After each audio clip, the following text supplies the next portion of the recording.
bienvenue à cette exploration des sources partagées. Aujourd'hui, on se penche sur le numéro 11 de Planète, cette revue assez unique qui sortait tous les 2 mois. La première revue de bibliothèque, c'est comme ça qu'il se définissait. Un sacré mélange, hein. Ah oui, absolument. Ce numéro 11, c'est vraiment l'exemple type de Planète. Il y a de la science, de l'histoire un peu cachée, des arts, même de l'humour noir. Et puis c'est important, c'est le lancement de leur grand projet, l'école permanente. L'école permanente, c'était quoi l'idée derrière ça déjà? En gros, face à ce qu'ils appelaient la métamorphose explosive de l'humanité, l'idée c'était d'offrir une sorte de boussole, une connaissance plus générale pour aider les gens à y voir clair. D'accord, bon, notre mission alors, essayer de sortir quelques pépites de cette lecture foisonnante. Allons-y, plongeons dedans. Alors, par où on commence? Un thème qui ressort fort, c'est l'évolution. Pas juste sur Terre, mais à une échelle cosmique. Il y a un article de Jean Charron, un physicien. Oui, j'ai vu ça, il a une vision assez ample, non? Oui, c'est le moins qu'on puisse dire. Il part d'un chaos primitif, puis il décrit l'émergence de la matière, du vivant et enfin de l'homme. Mais pour lui, c'est pas fini. Ah bon? Comment ça? Chaque étape, selon Charron, renforce les liens avec le cosmos. Et il va jusqu'à imaginer une humanité cosmique, future. C'est là que son idée d'éducation permanente devient cruciale, pour que chacun puisse, en quelque sorte, participer à cette évolution. Une humanité cosmique. Fascinant. Et cette vision très large, elle dialogue avec quoi dans le numéro? Elle dialogue, ou elle contraste, avec l'infiniment petit. Jacques Bergier, lui, s'attaque au code génétique, l'ADN. Ah oui, le fameux escalier en spirale de la vie. Il utilise cette image. Exactement. Et il insiste sur la densité d'informations qui est juste incroyable. Il dit l'équivalent de 1000 encyclopédies dans la tête d'un spermatozoïde. C'est fou quand on y pense. C'est vertigineux. Et à l'époque, on commençait tout juste à déchiffrer ce code. Tout juste. Ce code avec ses 4 lettres A, G, C, T, qui forment des mots de 3 lettres pour commander les 20 acides aminés, ça ouvrait des portes immenses. Des perspectives. Oui, des perspectives, de modifier l'hérédité, de créer ce qu'il appelle l'homme d'après l'homme. Ça fait un peu peur aussi, non? Oui, oui, clairement. Et il faut se rappeler le contexte. Le drame de la thalidomide était encore frais dans les esprits. Ce médicament qui avait provoqué des malformations terribles. Hmm. Donc la question était brûlante. Est-ce qu'on maîtrise vraiment cette puissance qu'on découvre? Est-ce qu'on aura la sagesse de gérer ça? C'est une interrogation qui court tout au long du numéro, en fait. Et face à cette science un peu écrasante peut-être, il y a la voix d'Aimé Michel qui défend ce qu'il appelle la pensée non asservie. C'est quoi exactement cette pensée? Il oppose deux choses.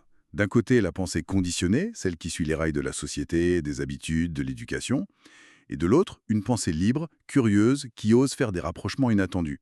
Pour lui, c'est cette pensée-là qui fait avancer le monde. Et il donne un exemple assez surprenant pour illustrer ça, non? Ah oui, l'exemple des médecins qui découvrent un lien statistique entre les crises cardiaques et les pannes de téléphone. Oui, c'est pour le moins inattendu. Et la clé, c'était les orages magnétiques solaires qui influençaient les deux santé. Pour trouver ça, il fallait justement sortir des cases habituelles, la médecine d'un côté, les télécoms de l'autre, et regarder vers le cosmos. C'est ça, la pensée non asservie, elle refuse les œillères. D'accord.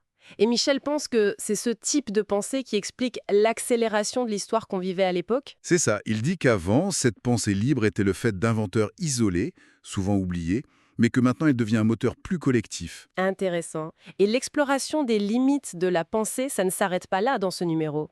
On part carrément ailleurs avec Paul Arnaud et le Tibet. Ah oui, changement total d'ambiance, hein. Arnold raconte son initiation avec des lamas tibétains. Les rituels, la concentration intense, c'est très descriptif. Et il y a cette histoire avec le jeune moine aveugle, Oma. Oui, c'est le passage le plus marquant, je trouve. Ce jeune moine, aveugle donc, qui semble capter des choses par d'autres moyens.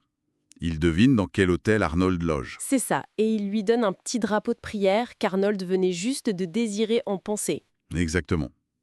Ça interroge forcément sur les capacités de l'esprit, la transmission non verbale. Pour Planète, même si c'est pas de la science dure, ça fait partie de la même exploration. Comprendre toutes les facettes du potentiel humain. Une autre façon de ne pas être asservi à une seule vision, quoi. Mhm. Et pour revenir à des choses plus terre-à-terre peut-être, la revue fait aussi un bilan culturel. Et il y a un point qui résonne avec tout ça. Oui, Le constat que le roman, la fiction traditionnelle, semblait un peu décliné. Mhm.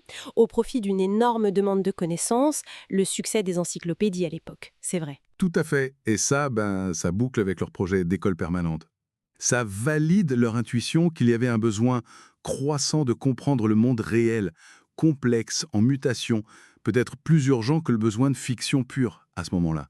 Une soif d'outils pour penser. Bon, on a fait un tour assez rapide, mais on voit la richesse, hein. Du cosmos au gène, de la raison à l'intuition, ça brasse large, hein. Qu'est-ce qu'on garde de tout ça au final? Ce qui est frappant, c'est cette tension constante, je trouve. D'un côté, on a cette science qui explose, qui nous donne des pouvoirs, presque effrayants. Et de l'autre, cette prise de conscience de nos propres limites, de nos conditionnements, et la recherche de moyens, rationnels ou pas, pour élargir notre vision. Et Planète, avec son école permanente, voulait être un lieu pour gérer cette tension, en quelque sorte. Oui, c'est ça. Un lieu pour affronter cette complexité. Et ça nous laisse peut-être avec une question qui était la leur, mais qui est toujours là, non? Face à cette masse d'infos, cette complexité, cette spécialisation à outrance, comment on fait, chacun et tous ensemble, pour cultiver cette pensée non asservie? Cette capacité à voir large, à faire des liens, à agir de façon éclairée. Vaste programme, effectivement. Ça reste une question essentielle.